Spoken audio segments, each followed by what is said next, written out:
ونشهد أن لا إله إلا الله وحده لا شريك له ونشهد أن سيدنا ومولانا محمدا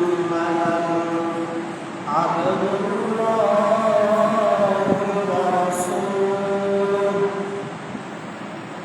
صلى الله عليه وعلى آله وأصحابه وأزواجه أجمعين أما بعد فأعوذ بالله من الشيطان الرجيم بسم الله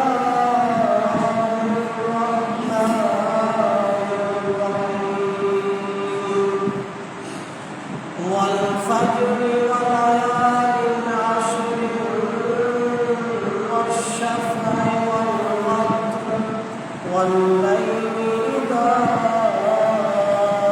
يسر صدق الله ومولانا العظيم وصدق رسوله النبي الكريم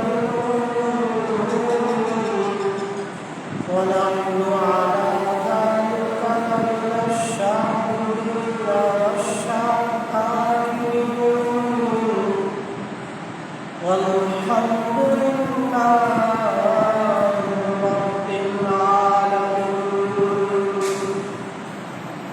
الحمد لله আল্লাহ পাক রব্বুল আলামিনের দরবারে শুকরিয়া আদায় করছি যে মহান রব্বুল আলামিন আমাদেরকে পবিত্র শুক্রবার জুমাবারের দিনে দুনিয়াবী সমস্ত কর্মব্যস্ততা থেকে অবসর দিয়ে মহান আল্লাহ রব্বুল আলামিনের মহান হুকুম সালাতুল জুমা আদায়ের লক্ষ্যে মসজিদে আসার সমবেত হওয়ার তৌফিক দিয়েছেন।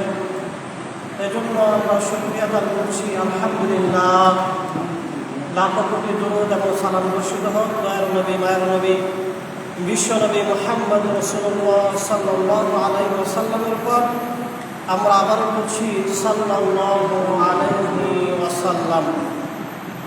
মুহতারাম হাজিরিন, আপনারা অবগত আছেন যে হিজরি বর্ষ হিসাবে এখন জিলকদ মাসের শেষ সময় আমরা অতিবাহিত করছি।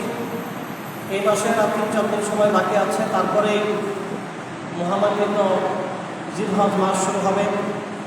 এবং আমরা সবাই জানি যে জিলহজ মাসের 10 তারিখে পবিত্র কুরবানি এবং জিলহজ মাসের 9, 10, 11, 12 এই দিনগুলোতে আল্লাহ তাআলা নির্দিষ্ট জায়গায় নির্দিষ্ট কিছু বিধিবিধান পালন করাকে মুসলমানদের উপর খরচ করে হজের বিধান দান করেছেন। যেহেতু জিলহজ মাস আমাদের একদম সন্নিকটে, মাঝখানে আর কোনো জুমা নাই, সেজন্য জিলহজ মাসের কিছু গুরুত্ব, তাৎপর্য এবং ফজিলত আপনাদেরকে বলছি। জিলহজ মাসের অন্যতম তাৎপর্য হল, গুরুত্ব হল, স্বয়ং আল্লাহ সুবহানাহু ওয়া তাআলা সূরা তাওবার 36 নং আয়াতের মধ্যে বলেছেন, আল্লাহ বলেন যে মিনহা আরবাতুল হুরুম। আয়াতের শুরু থেকে আল্লাহ সুবহানাহু ওয়া তাআলা বলেছেন যে যেদিন আমি আল্লাহ দুনিয়া সৃষ্টি করেছি, আসমান এবং জমিন বানিয়েছি, সেই দিন থেকে আমি 12টা মাস নির্ধারণ করে দিয়েছি। ইন্না ইদ্দাতাশ শুহুরি ইনদাল্লাহি 12 শাহরান। আল্লাহ বলেন 12 মাস আমি নির্ধারণ করে দিয়েছি। ইয়াওমা খালাকাস সামাওয়াতি ওয়াল আরদ, যেদিন আসমান এবং জমিন আমি সৃষ্টি করেছি সেদিন থেকে মাস হবে 12টা। মিনহা আরবাতুল হুরুম, এই 12 মাসের মধ্যে 4টা মাস হবে বেশি সম্মানের, বেশি গুরুত্বের, বেশি ফজিলতের। নবীজি ব্যাখ্যা করে দিয়েছেন সেই 4 মাস কোনটি, বলেছেন সালাসাতুন মুতাওয়ালিয়াতুন, 3টি হলো ধারাবাহিক, জিলকদ, জিলহজ এবং মুহররম, আরেকটা হলো রজব। তাহলে আল্লাহর কোরআনের আয়াত অনুপাতে সম্মানের যে 4 মাস, সেই 4 মাসের 1 মাস হলো জিলহজ মাস, যেটা আসতেছে।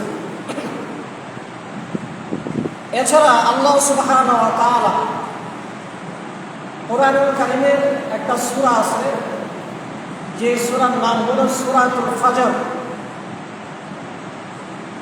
এই সূরার শুরুতে আল্লাহ সুবহানাহু ওয়া তাআলা বলেন যে ওয়াল ফজর, যে ফজরের সময়ের কসম, ওয়া লায়ালিন আশর, 10 রাত্রের কসম, ওয়াশ শাফঈ ওয়াল ওয়াতর, জোর এবং বেজরের কসম, ওয়াল লাইলি ইযা ইয়াসর, এবং রাত্রের কসম যখন রাত্র শেষ দিকে গত হতে থাকে। আমরা জানি এবং এটা বিশ্বাস করি যে মানুষের কাছে যেই জিনিসের গুরুত্ব যত বেশি, মানুষ সেই জিনিসের পছন্দ করে। মাথার পছন্দ করে, মসজিদের পছন্দ করে, কাবা শরীফের পছন্দ করে, এগুলার পছন্দ মানুষ করে থাকে, কারণ মানুষ এগুলাকে গুরুত্ব মনে করে। যদিও ইসলামের বিধান হলো আল্লাহর নাম ছাড়া কারো নামে পছন্দ করা যাবে না, এটা এক ধরনের শিরক, কিন্তু আমরা না জেনে অনেক সময় করে থাকি। তাহলে আমরা যেই বিষয়কে গুরুত্বপূর্ণ মনে করি, সেই বিষয়ের কসম করি। আল্লাহ যেই বিষয়গুলোর কসম খেলেন, বোঝা যায় আল্লাহর কাছে সেই বিষয়ের গুরুত্ব আছে। আল্লাহ ফজরের নামাজের সময়ের কসম খেয়েছেন, বোঝা যায় ফজরের নামাজের একটা গুরুত্ব আল্লাহর কাছে আছে। আল্লাহ 10 রাত্রের কসম খেয়েছেন, বোঝা যায় 10 রাত্রের গুরুত্ব আল্লাহর কাছে আছে।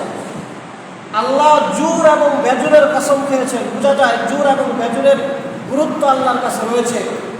আল্লাহ কসম খেয়েছেন রাত্রের ওই সময়ের, যেই সময়টাতে রাত্র শেষ হতে থাকে, অর্থাৎ রাতের শেষের অংশ। তবে এই জুর বেজুর বলতে কোন জুর বেজুর, 10 রাত্র বলতে কোন 10 রাত্র, ফজরের সময় বলতে কোন দিনের ফজরের সময়, এবং রাত্রের শেষ অংশই তো আমরা বুঝতেই পারলাম তাহাজ্জুদের সময়, এটা তো বোঝাই গেল। বাকিগুলো কিন্তু বোঝা যায় নাই। নবীজি বাকিগুলোর অর্থ ব্যাখ্যা আমাদেরকে জানিয়ে দিয়েছেন। যেমন বাইহাকী শরীফের এক হাদিসের মধ্যে আসছে, হযরত জাবের রাদিয়াল্লাহু আনহু নবীজি থেকে বর্ণনা করেছেন যে ফজর বলতে অল ফাজরি ওয়া লায়ালিন আশর, আল্লাহ যে ফজর এবং 10 রাত্রের কসম খেয়েছেন। ইন্নাল আশরা আশরাল আবহা, নিশ্চয়ই ওই 10 রাত্র বলতে জিলহজ মাসের প্রথম 10 রাত্র।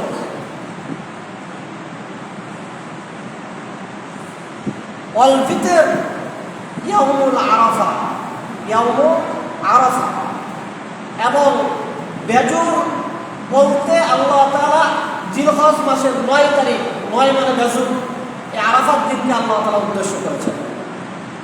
ওয়াশ-শাফঈ, জুর বলতে নবীজি বলেন ইয়াউমান নাহার, অর্থাৎ জিলহজ মাসের 10 তারিখ কুরবানির দিন। ফজরের নামাজ কেউ কেউ বলছেন এই ফজর বলতে জিলহজ মাসের প্রথম ফজর। তাহলে মোটামুটি এইখানে আল্লাহ সুবহানাহু ওয়া তাআলা সূরা ফজরের প্রথম আয়াতগুলোতে যে রাত্রের, যে ফজরের, যে জুর বেজরের কসম খেয়েছেন, সবগুলোই জিলহজ মাসের প্রথম 10 দিনের ভিতরে। এর দ্বারা জিলহজ মাসের প্রথম 10 দিনের একটা গুরুত্ব আমাদের বুঝে আসে যে আল্লাহ তাআলা এমনিতেই এই দিনগুলোর, রাত্রিগুলোর কসম খান নাই, অবশ্যই এই দিন রাত্রির কিছু গুরুত্ব আছে। হাদিসের ব্যাখ্যার মধ্যে আসছে, হাদিস শরীফ আসছে, নবীজি সাল্লাল্লাহু আলাইহি ওয়াসাল্লাম এক হাদিসে বলেছেন যে আল্লাহ যে জিলহজ মাসের প্রথম দশকে এতগুলো কসম খেয়েছেন, শপথ করেছেন, এর কারণ হলো আল্লাহ তাআলার কাছে জিলহজ মাসটা হলো সর্বশ্রেষ্ঠ মাস। ইবনে মাজাহ এবং মুসনাদ আহমদের কিতাবের মধ্যে আসছে, হযরত আবু সাঈদ আল খুদরি রাদিয়াল্লাহু আনহু বলেন, عن أبي سعيد الخدري رضي الله تعالى عنه قال قال رسول الله صلى الله عليه وسلم في حجة الوداع ألا إن أحرم الأيام يومكم هذا وإن أحرم الشهور شهركم هذا أو كما قال النبي صلى الله عليه وسلم। হযরত আবু সাঈদ খুদরি রাদিয়াল্লাহু আনহু বলেন যে নবীজি বিদায় হজের ভাষণে বলেছেন যে হে লোক সকল, তোমরা জেনে রেখো যে আজকের যেই দিন, অর্থাৎ আজকের এই হজের দিনটা হলো দুনিয়াতে যত দিন আছে সব দিনের মধ্যে সর্বশ্রেষ্ঠ দিন। এবং নবীজি বলেছেন ওয়াইন্না আহরামাশ শুহুরি শাহরুকুম হাযা, এবং আল্লাহ যে 12টা মাস তোমাদেরকে দিয়েছেন এই 12 মাসের মধ্যে সবচেয়ে সম্মানের এবং শ্রেষ্ঠ মাস হলো জিলহজ মাস। অপর এক হাদিসে নবীজি সাল্লাল্লাহু আলাইহি ওয়াসাল্লাম বলেন, দুনিয়ার মধ্যে যত দিন আছে বছরের শুরুর দিন থেকে সর্বশেষ দিন পর্যন্ত যতগুলো দিন আছে, হযরত জাবের ইবনে আব্দুল্লাহ থেকে বর্ণিত এক হাদিসে নবীজি বলেন যে আফজালুল আইয়ামিদ দুনিয়া,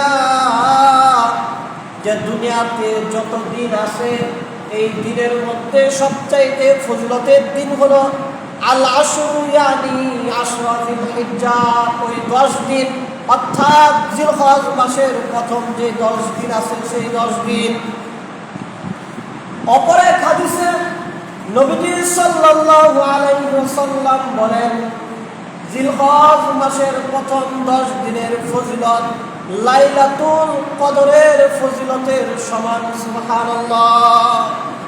হযরত আবু হুরায়রা থেকে বর্ণিত, তিনি বলেন যে আনিন নবী সাল্লাল্লাহু আলাইহি ওয়াসাল্লাম মা মিন আইয়ামিদ দুনিয়া আইয়ামুন আহাব্বু ইলাল্লাহি সুবহানাহু তাবারাকা ওয়া তাআলা।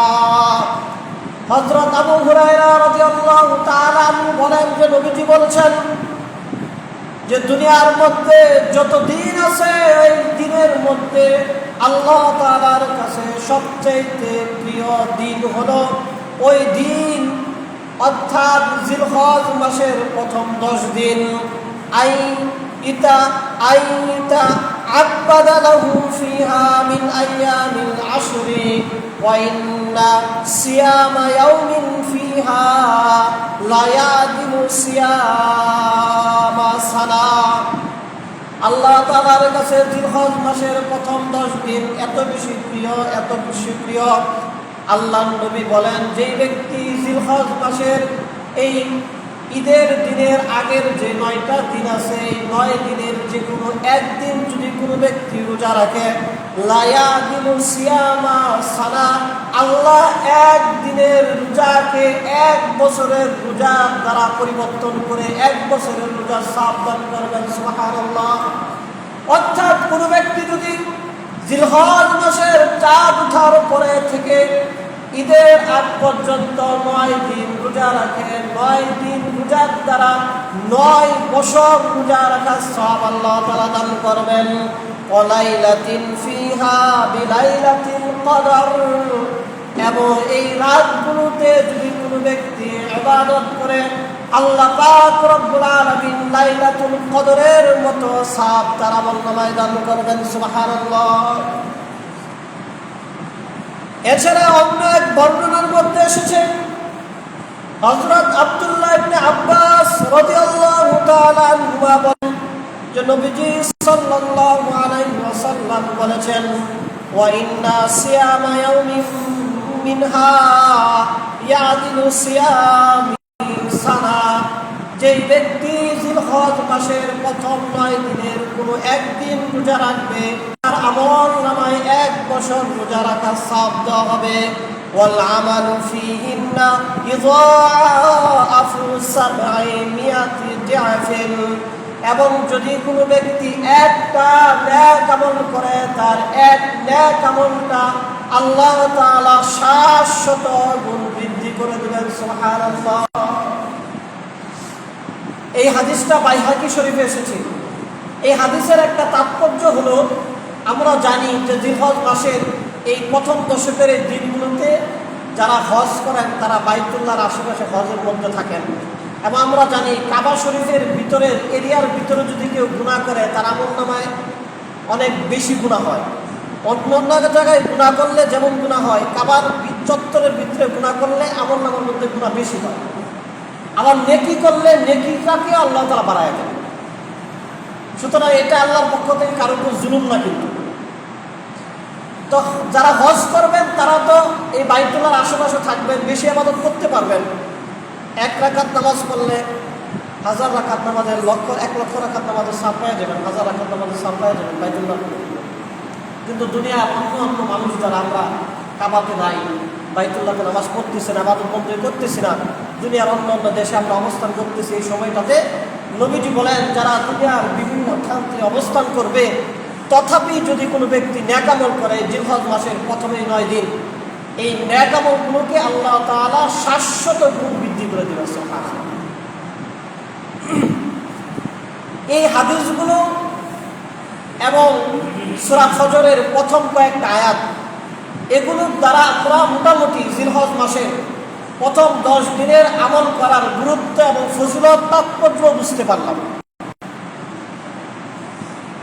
এখন একটা প্রশ্ন, যে এত ফজিলতের এই সময়ে, এত গুরুত্বের এই 9টা দিন, এই সময়গুলো, তাহলে এই দিনগুলোতে কি বিশেষ কোনো আমল কোরআন এবং হাদিসে আল্লাহ তাআলা আমাদেরকে দিয়েছেন কিনা, যে বিশেষ কিছু ইবাদত তোমরা এই সময়গুলোতে বিশেষভাবে করবে, যেহেতু অন্যান্য সময়গুলো থেকে এই সময়গুলোর ফজিলত গুরুত্ব বেশি। এক হাদিসের মধ্যে আসছে যে এই সময়গুলোতে কোন আমল মানুষ বেশি করে করবে। মুসনাদ আহমদ কিতাবের মধ্যে আসছে, হযরত আব্দুল্লাহ ইবনে আমর রাদিয়াল্লাহু আনহুমা বলেন, আন আব্দুল্লাহ ইবনে আমর রাদিয়াল্লাহু তাআলা আনহু قال قال رسول الله صلى الله عليه وسلم ما من أيام أعظم عند الله تبارك وتعالى ولا حب إليه العمل فيهن من هذه الأيام العشر। হযরত আব্দুল্লাহ ইবনে আমর রাদিয়াল্লাহু আনহু বলেন যে নবীজি বলেছেন যে ওই দিনগুলো থেকে আল্লাহ তাআলার কাছে মর্যাদার আর কোনো দিন নাই, ওই দিনগুলো থেকে আল্লাহর কাছে প্রিয় আর কোনো দিন নাই, ওই দিনগুলোর মধ্যে আমল করার থেকে প্রিয় আমল আল্লাহর কাছে আর নাই। মিন হাযিহিল আইয়ামিল আশর, আর ওই দিনগুলো হলো জিলহজ মাসের প্রথম 10 দিন। তারপর নবীজি বলেন ফাকসিরু ফিহিন্না মিনাত তাহলিলি ওয়াত তাকবীর ওয়াত তাহমিদ। নবীজি বলেন সুতরাং যেহেতু জিলহজ মাসের প্রথম 10 দিন আমল করা আল্লাহ তাআলার কাছে মর্যাদার দিক থেকে সর্বাধিক মর্যাদার, যেহেতু জিলহজ মাসের প্রথম 10 দিন আমল করাটা আল্লাহ তাআলার কাছে অন্যান্য দিন আমল করা থেকে বেশি প্রিয়, ফাকসিরু ফিহিন্না, সুতরাং তোমরা জিলহজ মাসের প্রথম 10 দিন বেশি বেশি করে আমল করবে। মিনাত তাহলিল, তাহলিল, আত তাকবীর, তাকবীর, আত তাহমিদ, তাহমিদ। অর্থাৎ নবীজি বললেন যে জিলহজ মাসের প্রথম 10 দিন আমল করাটা মর্যাদার দিক থেকে আল্লাহ তাআলার কাছে অধিক মর্যাদার, প্রিয় হওয়ার দিক থেকে অধিক প্রিয়। সুতরাং তোমরা এই 10 দিন বেশি করে তাহলিল, তাকবীর আর তাহমিদ এগুলো আমল করবে। তাহলিল কি? তাহলিল হলো লা ইলাহা ইল্লাল্লাহ, তাকবীর হলো আল্লাহু আকবার, তাহমিদ হলো আলহামদুলিল্লাহ। লা ইলাহা ইল্লাল্লাহ, আল্লাহু আকবার, আলহামদুলিল্লাহ। নবীজি বলেন তোমরা এই 3টা তাসবিহ জিলহজ মাসের এই প্রথম 10 দিন বেশি বেশি তোমরা পাঠ করবে। হাদিসের মধ্যে আসছে আবু হুরায়রা, হযরত উমর, হযরত আব্দুল্লাহ ইবনে আব্বাস রাদিয়াল্লাহু আনহুম, এই 3 জন সাহাবী থেকে আব্দুল্লাহ ইবনে মাসউদ এই এই সমস্ত সাহাবী থেকে আসছে যে তারা জিলহজ মাসের প্রথম দশকে বাজারে যেতেন, বাজারে গিয়েও তারা এই তাসবিহগুলো পাঠ করতেন। বাজারের কথা বিশেষভাবে কেন আসছে? সাধারণত বাজারে আমল টামল করা হয় না, অন্যান্য সময় তো এগুলো পড়তেনই, বাজারে গিয়েও তারা এগুলো পাঠ করতেন এবং অন্য অন্য মানুষদেরকে বলতেন তোমরা এই তাসবিহগুলো এই 10 দিন বেশি বেশি করে পাঠ করবে। শুধু তাই নয়, সূরা হজের 28 নং আয়াতের মধ্যে আসে ওয়ায়াযকুরু ইসমাল্লাহি ফি আইয়ামিন মা'লুমাত। আল্লাহ তাআলা বলেন যে তোমরা ওই নির্দিষ্ট দিনগুলোতে বেশি বেশি আল্লাহর নামের জিকির করবে। ইমাম বুখারী, ইমাম আবু হানিফা, ইমাম শাফিঈ রাহমাতুল্লাহি আলাইহি এই সবগুলো বড় বড় ইমাম থেকে এই আয়াতের তাফসীরের মধ্যে বর্ণিত হয়েছে। এমনকি তাফসীরে ইবনে কাসিরের মধ্যে আসে ওই নির্দিষ্ট দিন বলতে বছরের 2 ঈদের 2 দিন এবং জিলহজ মাসের প্রথম এই 10 দিন। আল্লাহ তাআলা বলেন যে জিলহজ মাসের প্রথম 10 দিন, ঈদুল ফিতরের দিন, ঈদুল আজহার দিন, এই দিনগুলোতে তোমরা বেশি বেশি আল্লাহর নামের জিকির করবে। আর যেহেতু আগের হাদিস দ্বারা আমরা 3টা জিকিরের কথা পেয়েছি, লা ইলাহা ইল্লাল্লাহ, আল্লাহু আকবার, আলহামদুলিল্লাহ, সুতরাং আমরা জিলহজ মাসের প্রথম 10 দিন এই জিকিরগুলো বেশি বেশি পাঠ করব। আল্লাহ পাক রব্বুল আলামিন আমাদেরকে আমল করার তৌফিক দান করুন। মুহতারাম হাজিরিন, এছাড়া জিলহজ মাসের চাঁদ ওঠার আগেই একটা আমল করতে হবে, তা হলো হযরত সাঈদ ইবনে মুসাইয়িব রাদিয়াল্লাহু আনহু আম্মা জান উম্মে সালামা রাদিয়াল্লাহু আনহা থেকে বর্ণনা করেন যে আন উম্মি সালমাতা তারফাহু ক্বালা ক্বালা রাসূলুল্লাহ ক্বালাত قال رسول الله صلى الله عليه وسلم إذا دخل العشر وعنده ضحية يريد أن يضحي فلا يأخذن شعرا ولا يقدمن ظفرا. رواه مسلم أو كما قال النبي صلى الله عليه وسلم. هذا سعيد بن مسيب তিনি নবীজির স্ত্রী উম্মে সালামা রাদিয়াল্লাহু আনহা থেকে বর্ণনা করেন যে নবীজি বলেছেন যখন জিলহজ মাস শুরু হয়, এই জিলহজ মাস শুরু হওয়ার আগে যেই ব্যক্তি কুরবানির নিয়ত করবে সে যেন তার অবাঞ্ছিত লোম এবং পশমগুলোকে আগেই কেটে নেয়। জিলহজ মাস শুরু হওয়ার পরে কুরবানি করার আগ পর্যন্ত যেন সে সেগুলো আর না কাটে। এই হাদিসটি আবু দাউদ শরীফের মধ্যে আসে এবং একজন সাহাবী নবীজিকে বলেছিলেন যে ইয়া রাসূলুল্লাহ, আমি তো কুরবানি করব না, সুতরাং আমি কি আমার চুল এবং দাড়ি বা অন্য কোনো অবাঞ্ছিত লোম, হাতের নখ, এগুলো কি আমি ঈদের আগে কাটতে পারবো কিনা? নবীজি সাল্লাল্লাহু আলাইহি ওয়াসাল্লাম বলেছেন তুমি যদি কুরবানি নাই করো, তোমার যদি কুরবানি করার সামর্থ্য নাই থাকে, তাহলে তুমি যদি জিলহজ মাসের এই প্রথম দশক তোমার শরীরের অবাঞ্ছিত চুল, অবাঞ্ছিত লোম, তুমি তোমার শরীরের লোমগুলো যদি না কাটো, এই আমলটা করার দ্বারাও আল্লাহ তোমার আমলনামায় একটা কুরবানি সওয়াব দান করবেন। সুবহানাল্লাহ। শুধু তাই নয়, মুসনাদে আহমদ, মুস্তাদরাকে হাকিম কিতাবের মধ্যে আসে সাহাবায়ে কেরাম রাদিয়াল্লাহু আনহুদের জামানায়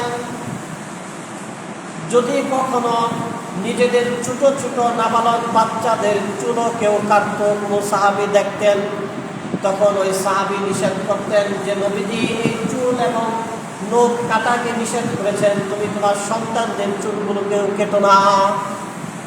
এজন্য মুহতারাম হাজিরিন, আমরা যারা কুরবানি করব, যাদেরকে আল্লাহ সুবহানাহু ওয়া তাআলা কুরবানি করার সক্ষমতা দান করেছেন, আমরাও জিলহজ মাসের চাঁদ ওঠার আগেই চুল, নখ, অবাঞ্ছিত লোম এগুলো কেটে নেব।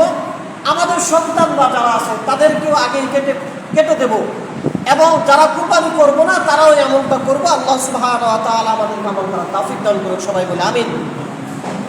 এছাড়াও যাদের সম্ভব হয় এই ঈদের আগ পর্যন্ত, জিলহজ মাসের চাঁদ ওঠার পরে থেকে ঈদের আগ পর্যন্ত যে সময়, এই 9 দিন, আমরা সম্ভব হলে এই 9টা রোজা রাখবো। একটু আগে আমরা হাদিস শুনছি, একটা রোজার দ্বারা 1 বছর রোজা রাখার সওয়াব আল্লাহ তাআলা দান করবেন। 9টার মধ্যে যে কয়টা সম্ভব আমরা রাখবো। তবে নবীজির সুন্নাহ ছিল, নবীজি এই রোজাগুলো রাখতেন। যেমন নাসাই শরীফের এক হাদিসের মধ্যে আসে, নবীজির স্ত্রী আয়েশা সিদ্দিকা রাদিয়াল্লাহু আনহা বলেছেন, জান আয়েশা রাদিয়াল্লাহু তাআলা আনহা জাওজান নবী সাল্লাল্লাহু আলাইহি ওয়াসাল্লাম আন্না রাসূলুল্লাহ কানা ইয়াসুমু 9 মিন যিলহিজ্জাহ ওয়া ইয়াউম আশুরা ওয়া 3 আইয়ামিন মিন কুল্লি শাহরিন ওয়া আউওয়ালা 2 মিনাশ শুহুরি ওয়াল খামিসাইন। রাহু নাসাই কামা ক্বালা নবী সাল্লাল্লাহু আলাইহি ওয়াসাল্লাম। হযরত আয়েশা রাদিয়াল্লাহু আনহা বলেন যে নবীজি সাল্লাল্লাহু আলাইহি ওয়াসাল্লামের আদত ছিল, অভ্যাস ছিল যে নবীজি সাল্লাল্লাহু আলাইহি ওয়াসাল্লাম জিলহজ মাসের প্রথম 9টা রোজা রাখতেন। জিলহজ মাসের 1 তারিখ থেকে 9 তারিখ ঈদের দিনের আগ পর্যন্ত, কুরবানির ঈদের আগ পর্যন্ত এই 9 দিন নবীজি রোজা রাখতেন, এবং আশুরার দিন নবীজি রোজা রাখতেন, এবং প্রতি মাসের 13, 14 এবং 15 তারিখ এই 3টা রোজা নবীজি রাখতেন। এবং নবীজি সাল্লাল্লাহু আলাইহি ওয়াসাল্লাম প্রতি সপ্তাহের সোমবার এবং বৃহস্পতিবার দিন রোজা রাখতেন। এজন্য আমরা যদি কেউ চাই, ইচ্ছা করি, নফল রোজা হিসাবে জিলহজ মাসের প্রথম 9টা রোজা আমরা রাখতে পারি। আল্লাহ সুবহানাহু ওয়া তাআলা এই আমলগুলো করার তৌফিক আমাদেরকে দান করে, সবাই বলে আমিন। মুহতারাম হাজির, তারপর যেহেতু আমাদের কাছে আসন্ন কুরবানির ঈদ, আমরা অনেকে কুরবানি করব, এজন্য কুরবানির কিছু মাসালা আপনাদেরকে বলছি। অনেকেই হয়তো পশু ক্রয় করা শুরু করবেন। প্রথমেই তো হলো, কে কুরবানি করবে? যাকে আল্লাহ সুবহানাহু ওয়া তাআলা বর্তমান সময়ের বাজার মূল্যের নিজের নিত্য প্রয়োজন আসবাব এবং সম্পদের অতিরিক্ত 90,000 টাকার মালিক যেই ব্যক্তি, তার জন্য কুরবানি করা ওয়াজিব। মূল মাসালা হলো, যে নেশাব পরিমাণ মালের সম্পদের মালিক হবে জিলহজ মাসের 10, 11, 12 এই 3 দিনের কোনো একদিনও যদি কোনো ব্যক্তি নেশাব পরিমাণ মালের মালিক হয়ে যায়, ওই ব্যক্তির উপর কুরবানি করা ওয়াজিব। না করলে সে গুনাহগার হবে। আর নেশাবের সর্বনিম্নটা হলো 90,000 টাকা। 2025 সালের নেশাবের অঙ্কটা হলো 90,000 টাকা। এই টাকাটা যদি তার ব্যাংকে থাকে, ফিক্সড ডিপোজিট থাকে, সঞ্চয়পত্র থাকে, কারো কাছে সে পাবে, ধার দেওয়া থাকে, দোকানের অ্যাডভান্স দেওয়া থাকে, এইরকম সম্পদ যদি কোনো ব্যক্তি মালিক হয়, তার উপরে কোরবানি করা উচিত। পরিবারের মধ্যে যদি স্ত্রীর আলাদা সম্পদ থাকে, বাবার বাড়ির সম্পদ পেয়েছে, সেখানে দোকান ভাড়া দেওয়া আছে, কিংবা ব্যাংকে আলাদা ডিপোজিট আছে স্ত্রীর নিজের নামে, এরকম স্ত্রীর যদি আলাদা টাকা পয়সা থাকে, ওই টাকাটাও যদি নেশাব পরিমাণ টাকার সমান হয়ে যায়, তাহলে স্ত্রীর উপরও কুরবানি করা ওয়াজিব হবে। সন্তানও যদি সাবালক হয় এবং এই নেশাব পরিমাণ সম্পদের মালিক হয়, সন্তানের উপর আলাদা কুরবানি ওয়াজিব হবে। তবে যদি একান্নভুক্ত পরিবার হয়, আলাদা কোনো সম্পদ কারো না থাকে, পিতা তিনি পরিবার চালান, একান্নভুক্ত পরিবার, আলাদা কারো মালিকানাধীন কোনো সম্পদ নয়, সমস্ত সম্পদগুলো বাবা একাই হ্যান্ডেল করেন, তার মালিকানাধীনই সব সম্পদ, তাহলে পরিবারের একজনের কুরবানি ওয়াজিব হবে, তিনি কুরবানি করলেই হয়ে যাবে। কুরবানির পশুর ক্ষেত্রে প্রাণী খেয়ে থাকি, সেগুলোতে বৎসর, বেড়া এবং দুম্বা, এগুলোর বয়সও ন্যূনতম 1 বছর হতে হবে। তবে যেই বেড়া এবং দুম্বা 6 মাস হওয়ার পরে এত বেশি রুষ্টপুষ্ট হয়েছে, 1 বছরের বেড়া দুম্বার কানের ভিতরে যদি ছেড়ে দেওয়া হয়, যদি বোঝা না যায় যে এটার বয়স 6 মাস হয়েছে, তাহলে এমন বয়সের বেড়া দুম্বা দিয়ে কুরবানি করলেও হবে। তবে এটা কখনোই কোনোভাবে খাসি ছাগলের সাথে লাগানো যাবে না। এটা শুধু বেড়া এবং দুম্বার জন্য। খাসি 6 মাস হওয়ার পরে যদি 8 মাস হওয়ার পরেও যদি 1.5 বছর বয়সের মতো হয়ে যায় তাহলে খাসি দিয়ে হবে না, 1 বছর হতে হবে। সময়ের সাথে সাথে বিভিন্ন জিনিস নিয়ে আমাদের ফেরকা শুরু হয়। যেমন সারা জীবন আমরা কুরবানি করার ক্ষেত্রে পাঠা দিয়ে কুরবানি না করায় খাসি দিয়ে কুরবানি করাটাকে আমরা স্বাচ্ছন্দ্য বোধ করতাম। কিন্তু ইদানিং শোনা যায় যে খাসি দিয়ে কুরবানি করলে কুরবানি হবে না। এটা নিতান্ত একটা ভুল বিষয়। খাসি দিয়ে কুরবানি করলেও কুরবানি হবে, আকাটা যেটা পাঠা দিয়ে কুরবানি করলেও কুরবানি হবে। যেমন ষাঁড় দিয়ে কুরবানি করলে কুরবানি হয়, বলদ দিয়ে কুরবানি করলেও কুরবানি হয়। তবে যে পশুটা হিজরা, এটা নারী পুরুষ মানে নর মাদা বোঝা যায় না, এই ধরনের কিছু পশু যদি হয় হিজরা পশুতে কুরবানি করা জায়েজ না। তবে যেই মাদা পশু এটা অনেক সময় বাচ্চা হয় না, বারবার ডাকে কিন্তু বীজ দিলেও বাচ্চা হয় না, এই ধরনের প্রাণী দিয়ে কুরবানি করা যাবে। এটা তো হিজরা না, এটা হয়তো বাচ্চা হচ্ছে না কোনো কারণে। তারপরে অনেক সময় এরকম ঘটনা ঘটে। আগেই তো বলছি যে ষাঁড় গরু দিয়ে কুরবানি করা যায়, বলদ গরু দিয়ে কুরবানি করা যায়। এখন অনেক সময় রাত্রেবেলা গরু কেনার পরে আয়সা বাড়িতে দেখা যায় গরুর বিচি একটা, খাসির বিচি একটা, এক বিচওয়ালা প্রাণী দিয়েও কুরবানি করা যায়। অনেক সময় পশুর লেজ কাটা থাকে কিংবা কান কাটা থাকে, দাঁত পড়া থাকে, শিং ভাঙা থাকে। যদি শিং থাকার পরে শিংটা একদম গুড়া থেকে সমূলে ভেঙে যায় তাহলে এটা ত্রুটিযুক্ত প্রাণী হিসাবে ধরা হবে, এই পশু দিয়ে কুরবানি করা যাবে না। কিন্তু যদি শিংটা ভাঙে 3 ভাগের 1 ভাগের থেকে কম তাহলে কুরবানি করা যাবে। লেজ কাটা কান কাটার কথা একই, একটু কাটছে সামান্য একটু সমস্যা নাই, 3 ভাগের 1 ভাগের বেশি দিন কেটে যায় এরকম পশু দিয়ে কুরবানি করা যাবে না। যে পশুর বয়সের কারণে বা অন্য কোনো কারণে দাঁত নাই, দাঁত না থাকতে থাকতে মনে করেন এটা খাবার খাওয়ার মতো সক্ষমতা নাই, স্বাভাবিকভাবে খাবার চিবিয়ে খেতে পারে না, এরকম পশু দিয়ে কুরবানি করা যাবে না। রুগ্ন পশু, দুর্বল পশু, যেই পশুর কুরবানি যেই জায়গাতে করবে অতটুকু জায়গা হেঁটে যাওয়ার মতো সক্ষমতা নাই, এরকম রুগ্ন পশু দিয়ে কুরবানি করা যাবে না।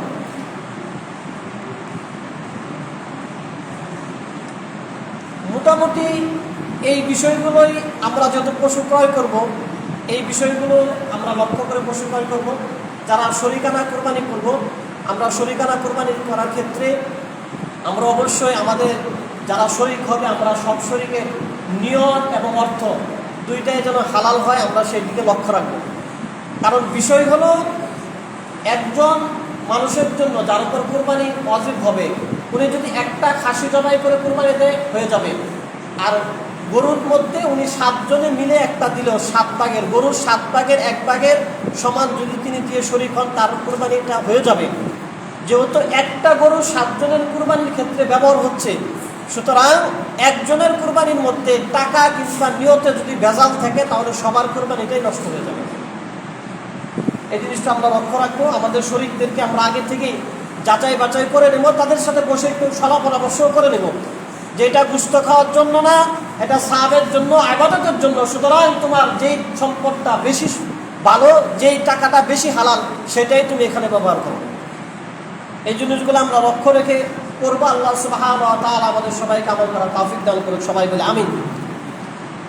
এছাড়াও কুরবানি সংশ্লিষ্ট আরো কিছু বিষয়াদি আছে, যেহেতু সামনে আরেকটা জুমরা আমরা অবশ্যই পাবো, আগামী জুমাতে ওই বিষয়গুলো বলা হবে। এবং আমরা যখন এই কুরবানির পশু ক্রয় করা বা কুরবানি সংক্রান্ত কোনো বিষয় যদি আমাদের জানার থাকে আমরা জেনে সঠিকভাবে আমল করব, না জেনে আন্দাজে আমরা কোনো কিছু আমল করতে যাব না। আল্লাহ সুবহানাহু ওয়া তাআলা আমাদের তৌফিক দান করুন, সবাই বলে আমিন। মুহতারাম হাজরিন, আপনারা জানেন যে গত 2 জুমায় আমরা সূরা নাবার সম্পর্কে আলোচনা করেছিলাম এবং ইতিমধ্যে আমরা সূরা নাবার 30টা আয়াত সম্পর্কে আলোচনা করেছি, যার প্রথম 5টা আয়াত ছিল কিয়ামতের বিষয়, 6 থেকে 16 নং আয়াতের মধ্যে আল্লাহ তাআলা আল্লাহর কিছু কুদরত, ক্ষমতা, আল্লাহর কিছু সক্ষমতা, আল্লাহ আমাদের যে নিয়ামত দিয়েছেন কিছু নিয়ামতের কথা আল্লাহ বলেছেন। তারপরে 17 থেকে 30 এই আয়াতগুলোতে আল্লাহ তাআলা আবার কিয়ামত যে অবশ্যই হবে, কিয়ামতের আবশ্যকতা বলেছেন এবং কাফেরদের ভয়াবহ কিছু শাস্তির কথা আল্লাহ তাআলা বলেছেন। আজকে 30 থেকে 40 এই 10 আয়াতের মধ্যে আল্লাহ তাআলা আবার দুইটা বিষয়ে আলোচনা করেছেন। 30 আয়াত থেকে কয়েকটা আয়াতের মধ্যে আল্লাহ তাআলা আগে যত কাফেরদের আখিরাতের দুর্দশা এবং তাদের ভয়াবহ শাস্তির কথা বলেছেন, সেহেতু আল্লাহ এই 30 আয়াত থেকে যারা ঈমানদার মুমিন হবে, মুত্তাকি হবে, তাদের কিছু সুযোগ সুবিধার কথা, তাদের কিছু নিয়ামতের কথা আল্লাহ তাআলা বলেছেন।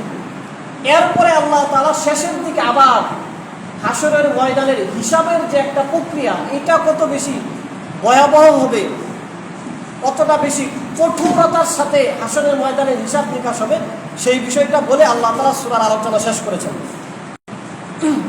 আল্লাহ তাআলা 31 নং আয়াতের মধ্যে বলেন যে ইন্নালিল মুত্তাকিনা মাফাজা হাদাইকা আনাবা ওয়া কাওয়াইবা আতরাবা ওয়া কাসান দিহাকা লা ইয়াসমাউনা ফিহা লাগওয়ান ওয়ালা কিযাবা জাযাআন মির রাব্বিকা আতাআন হিসাবা। আল্লাহ সুবহানাহু ওয়া তাআলা সূরা নাবার 31 থেকে 36 নং আয়াতের মধ্যে বলেন যে ইন্নালিল মুত্তাকিনা মাফাজা, যে নিশ্চয় যারা মুত্তাকি, যারা আল্লাহ ভীরু, যারা আল্লাহকে ভয় করে দুনিয়াতে চলেছে, অর্থাৎ আল্লাহর নবী এবং রাসূলরা তাদেরকে যে নেক আমলগুলো করার কথা বলেছেন সেগুলো করেছে, যে গুনাহগুলো, যে হারামগুলো থেকে বাঁচতে বলেছেন সেগুলো বেঁচে যারা জীবনকে পরিচালনা করেছে, তারাই হলো আল্লাহ ভীরু, তারাই হলো মুত্তাকি। যারা মুত্তাকি তাদের জন্য আল্লাহ তাআলা সফলতা দান করেছেন, সফলতা নির্ধারণ করে রেখেছেন। সূরা আলে ইমরানের এক আয়াতে আল্লাহ বলেছেন মুত্তাকিনদের জন্য কি সফলতা, আল্লাহ বলেন ওয়াইদাত লিল মুত্তাকিন, মুত্তাকিনদের সফলতা হলো তাদেরকে আমি আল্লাহ ওয়াদা করছি অবশ্যই তাদেরকে জান্নাত দান করব। সূরা শূরার এক আয়াতে আল্লাহ বলেছেন উজলিফাতিল জান্নাতুল লিল মুত্তাকিন, যে আমি আল্লাহ জান্নাতকে শুধুমাত্র মুত্তাকিনদের জন্যই সুসজ্জিত করে থাকি। সুবহানাল্লাহ। তাহলে সূরা নাবার এই 31 নং আয়াতে আল্লাহ বললেন যে মুত্তাকিনদের জন্য সফলতা, এই সফলতা বলতে আল্লাহ তাআলা তাদেরকে জান্নাত, এটা আরো পরিষ্কার হয় সামনের আয়াতে আল্লাহ বলেন যে হাদাইকা ওয়া আনাবা, হাদিকুন শব্দের বহুবচন হলো হাদাইক, অর্থাৎ অনেক বাগান, অনেক উদ্যান, ওয়া আনাব এবং অনেক আঙ্গুর, যারা মুত্তাকি হবে তাদেরকে জান্নাতে দেওয়া হবে। শুধু এক ধরনের ফুলের বাগান, এক ধরনের ফলের বাগান আল্লাহ জান্নাতীদের দিবেন সেটা আল্লাহ বলেন নাই। আল্লাহ বলেন এক দুইটা গাছ আমি আল্লাহ দিব ফুলের ফলের, সেটাও না। আল্লাহ বলেন একই ফলের এক এক বাগান, একই ফুলের এক এক বাগান, এরকম বাগানের পর বাগান আমি এক এক জান্নাতীকে দান করব। বিশেষ করে আল্লাহ তাআলা এখানে আঙ্গুর ফলের কথা বললেন এবং আল্লাহ পরবর্তী আয়াতে বলেন এবং আমি জান্নাতীদেরকে আরো দান করব ওয়া কাওয়াকিবা আতরাবা, তাদেরকে তাদের সমবয়স্কা হুর গিলমান আমি আল্লাহ জান্নাতে দান করব। এবং আল্লাহ সুবহানাহু ওয়া তাআলা আরো বলেন ওয়া কাসান দিহাকা, তাদের জন্য সারি সারি শরাবের পানপত্র আমি আল্লাহ তাআলা ভরে সাজিয়ে রাখবো। তবে আল্লাহ তাআলা জান্নাতে জান্নাতীদেরকে যে শরাব দান করবেন সেটা দিয়ে তারা একটা ফিল পাবে আলাদা, অন্যান্য খাবারের থেকে আলাদা একটা প্রশান্তি তারা পাবে। তবে দুনিয়ার শরাবের মতো তাদের মস্তিষ্ক বিগড়ে যাবে না, তারা সেন্সলেসও হয়ে যাবে না, তারা আবল তাবলও বলবে না। পরবর্তী আয়াতে আল্লাহ বলেন লা ইয়াসমাউনা ফিহা লাগওয়া ওয়ালা কিযাবা, তাদেরকে আমি আল্লাহ জান্নাত দান করব, তাদেরকে কোনো অসার, কোনো মিথ্যা কিছু তাদেরকে জানানো হবে না, শোনানো হবে না, এবং তাদের কষ্টকর কোনো বিষয়ও তাদেরকে জানানো হবে না। দুনিয়াতে একজন মানুষ যত সফলই হোক, যত বড় চাকরি করুক, যত সৌন্দর্যের অধিকারী ওই ব্যক্তি হোক না কেন, যত দামি আর উন্নত সিটিতে ওই ব্যক্তি বসবাস করুক না কেন, কখনো না কখনো কোনো না কোনো ব্যক্তির মাধ্যমে সে ঠাট্টা বিদ্রুপের শিকার হয়, কোনো না কোনো কষ্টের কথার সে শিকার হয়। আমরা অনেক সময় বলেও থাকি, মানুষকে আপনি যতই দেন, যতই খাওয়ান, নিজের কলিজাটা যদি কাউকে গুনাহ করে দেন তবুও বলবে যে লবণ কম হয়েছে। এটা হলো মানুষের স্বভাব। অর্থাৎ আমরা যে যত সফল অবস্থানে থাকি না কেন, কখনো কখনো মানুষ আমাদেরকে ঠাট্টা বিদ্রুপ করে কোনো কথা বলেই। আল্লাহ বলেন, যখন আমি আমার কোন বান্দাকে জান্নাত দান করব, ওই জান্নাতে যাওয়ার পরে তাকে কেউ কটূক্তি করে কোনো কথা বলবে, ঠাট্টা বিদ্রুপ করে কোনো কথা বলবে, এরকম কোনো সুযোগ আমি আল্লাহ রাখবো না। কথার মাধ্যমে কেউ আমার জান্নাতি বান্দাকে কষ্ট দেবে, এরকম সুযোগ আর নাই। তবে জান্নাতি ব্যক্তিরা দুনিয়াতে থেকে আমল করার পরে, নামাজ রোজা রাখার পরে তাদেরকে যারা ঠাট্টা বিদ্রুপ করত, তাদের জবাব আবার জান্নাতীরা দিবেন। এই আয়াতগুলোতে আল্লাহ সুবহানাহু ওয়া তাআলা জান্নাতীদের কিছু নাজ নিয়ামতের কথা, পুরস্কারের কথা বললেন। এরপরে এইখান থেকে এই সূরা শেষ পর্যন্ত আল্লাহ সুবহানাহু ওয়া তাআলা হাসরের ময়দানের হিসাবের এই প্রক্রিয়াটা কিভাবে হবে, কত কঠোরতার সাথে আল্লাহ তাআলা করবেন, সেই বিষয়টা আল্লাহ তাআলা বলতেছেন। আল্লাহ বলেন যে জাযাআম মির রাব্বিকা আতাআল হিসাবা, যে আমি আমার যে বান্দাকে জান্নাত দান করব, এটা আমি আল্লাহর পক্ষ থেকে আমি তাদেরকে দেব। কেননা দুনিয়াতে কোনো মানুষ নিজের যোগ্যতা বলে, নিজের আমলের বলে জান্নাতে যাবে এরকম সক্ষমতা কারো নাই। আমি আল্লাহর হিসাবের সম্মুখীন হয়ে, আমি আল্লাহর হিসাবের কাঠগড়া পার হয়ে কেউ জান্নাতে যাবে এইরকম সাহস, সক্ষমতা, এইরকম অধিকার আমি আল্লাহ কাউকে দান করি নাই। বরঞ্চ আমি আল্লাহ হিসাব নিব ঠিক, আমি আল্লাহ দয়া করে তাকে জান্নাত দান করব। রব্বিস সামাওয়াতি ওয়াল আরদি ওয়া মা বাইনাহুমার রহমান। আল্লাহ বলেন যে আসমান এবং জমিনের মালিক আমি একমাত্র আল্লাহ। ওয়া মা বাইনাহুমা, এবং এর মাঝখানে যত সম্পদ আছে, আসমানে যত সম্পদ আছে, জমিনে যত সম্পদ আছে, সব কিছুর মালিক আমি আল্লাহ। এবং আল্লাহ বলেন আর রহমান, আমি আল্লাহ হলাম অনেক বেশি দয়ালু। তবে লা ইয়ামলিকুনা মিনহু খিতাবা, আমি আল্লাহ দয়ালু হওয়া সত্ত্বেও হাসরের ময়দানে কেউ আমি আল্লাহর সাথে একটা কথা বলতে পারবে না, আমি আল্লাহর ভয়ে। এই শব্দটুকু দ্বারা আল্লাহ সুবহানাহু ওয়া তাআলা হাসরের ময়দানে ভয়াবহতার একটা বিষয় বুঝাতে চেয়েছেন, যে আমি আল্লাহ দয়ালু, আসমান জমিনের সবকিছুর মালিক আমি আল্লাহ, কিন্তু হাসরের ময়দানে কেউ সাহস করে আমার সাথে কথা বলবে, আমাকে ইন্ডিকেট করে, ইশারা করে কেউ কথা বলবে, এইরকম সাহস কেউ করবে না। পরবর্তী আয়াতে আল্লাহ বলেন ইয়াউমা ইয়াকুমুর রূহু ওয়াল মালাইকাতু সাফফা, হাসরের ময়দানে ওই দিন জিবরাইল, যিনি সমস্ত ফেরেশতাদের সর্দার নেতা, তিনি দাঁড়িয়ে থাকবেন। তার সাথে সাথে সমস্ত ফেরেশতারাও সারিবদ্ধভাবে দাঁড়িয়ে থাকবেন। আমরা অনেক সময় প্রিন্সিপালের রুমে কিংবা অফিসের বসের রুমে যে চুপচাপ দাঁড়ায় থাকি, প্রয়োজনের কথাও বলি না, ফাইলটা হাতের কাছে নিয়ে চুপচাপ দাঁড়িয়ে থাকি। হয়তো অফিসের বসের কিংবা প্রিন্সিপালের সুযোগের অপেক্ষায় থাকি, কিংবা তার সুমতি, তার কখন ভালো একটা অবস্থা হবে ওই সময় অপেক্ষা করতে থাকি। আল্লাহ বলেন হাসরের ময়দানে আমার অবস্থানটা এমন হবে, মানুষকে দূরের কথা, যেই সমস্ত ফেরেশতারা প্রায়শই আমার সাথে কথা বলতো, বিভিন্ন প্রয়োজনে আমার সাথে দেখা সাক্ষাৎ হতো, কথাবার্তা হতো, ওই ফেরেশতারাও সারিবদ্ধভাবে দাঁড়িয়ে থাকবে। শুধু তাই নয়, সমস্ত ফেরেশতাদের সর্দার জিবরাইলও দাঁড়িয়ে থাকবে। ইল্লা মান আযিনা লাহুর রহমান, আমি আল্লাহর অনুমতি ছাড়া কেউ কোনো কথা বলবে না। ওয়াকালা সাওয়াবা, যদিও বলে যে এটা সঠিক কথা সেটাই বলবে, উল্টাপাল্টা কোনো কথা বলার সুযোগ নাই। তার পরবর্তী আয়াতে আল্লাহ বলেন যালিকাল ইয়াউমুল হক, এই যে সূরা শুরু থেকে নিয়ে একটা দিনের কথা তোমাদেরকে বললাম, কিয়ামতের দিন, যেই দিন দুনিয়া ধ্বংস হয়ে যাবে, সেই দিন যেই দিন কাফেরদের জন্য জাহান্নামের ফয়সালা হবে সেই দিন, যেই দিন কাফেররা এত এত শাস্তির সম্মুখীন হবে সেই দিন, যেই দিন মুমিনদেরকে আমি এত বেশি জান্নাতের নিয়ামত দান করব সেই দিন। এই যে একটা দিনের কথা আমি তোমাদেরকে শোনালাম, হিসাবের একটা দিন হবে, এই কথাটা আমি আল্লাহ তোমাদেরকে শোনালাম। আল্লাহ বলেন যালিকাল ইয়াউমুল হক, অবশ্যই সত্যই সেই দিনটা, কোনো মিথ্যাই।